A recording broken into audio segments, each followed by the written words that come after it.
All right, I finally did it. I broke down and printed off some new prints here.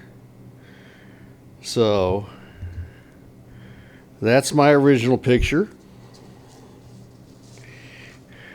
So I did want to show you guys this.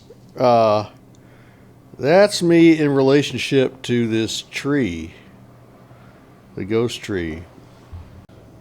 So this is the design that Bandon has, that they use on all their logos and everything. So they sent me this when I started working on all the logos in metal. I still liked mine better, and I still use my own design. But, this is beautiful. This is what we're going to use from now on, because we're working on this branch going up. So here is the piece that I was working on in the last episode. Tapered down really, really nicely there. Really like how this came out. Now we are going to add these branches onto this. And gosh, we are getting so close.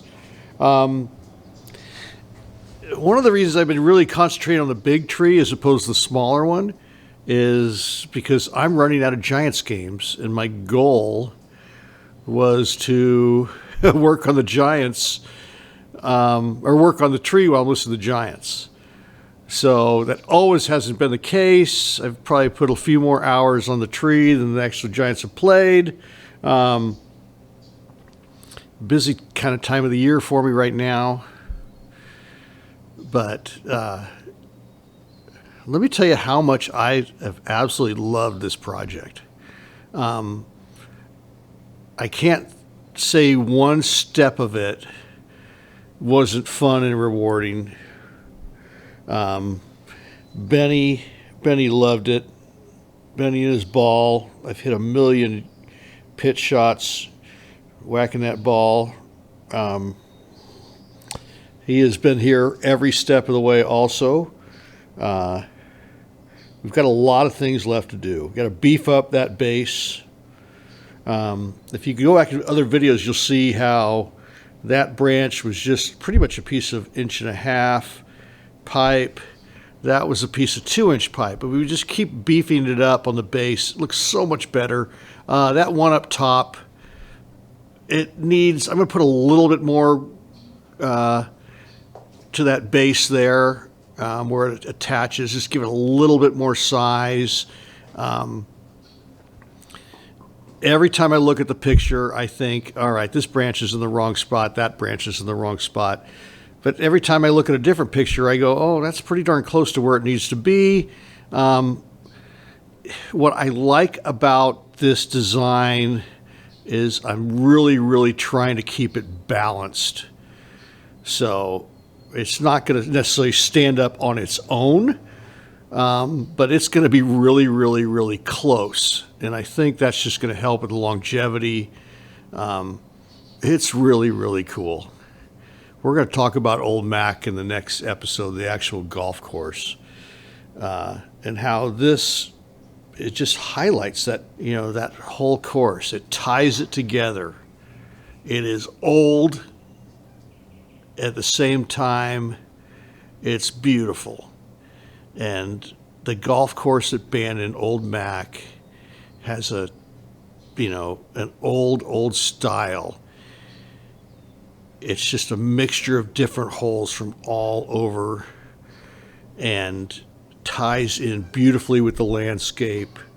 It just looks like it belongs. And that's the one thing I can say about Old Mac. You play Old Mac, it just looks like it belongs there. And Bandon does a great job. All those courses blend in so beautifully with the scenery and everything else. But I think Old Mac in particular, it looks like it's been there forever. And it looks like God gave this chunk of land to people that like to whack golf balls and be really, really challenged. And then right in the middle of this course, from every hole you see this, and it just reminds you that old is beautiful. Absolutely beautiful. All right, we're getting cool, folks. That pipe that I showed you tapering down, about 3 inches down there, goes up to next to nothing. I like the seam. I like the arch to it. Love these branches.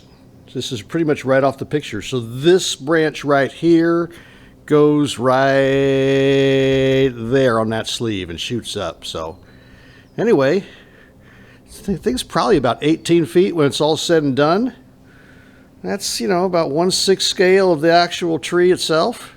I'm really digging the way this thing's turning out. A little bit more work, a little bit more work to do. I'm going to beef up a few branches. I'm going to beef up the trunk. It looks just a little bit anemic to me. So the next step is to get a piece of 3.5 inch pipe and stick it in the ground, and then call my buddies up and have them help me lift this over that piece of pipe, and then set the scaffold up and set this on there. And nobody is more excited about doing that than me. I've been staring at this thing since the end of June. It's now, well, gosh, it's the 8th of October. And this is going to be fun. It's going to be fun to see it out in the sunshine. So we'll talk about what we're going to put on it to keep it from rusting, because I really, really like this look, and it's just too massive to powder coat. But anyway, I'll show you what we're going to do with that, and we'll see you in the sunshine, my friends. All right, thanks for watching. Bye.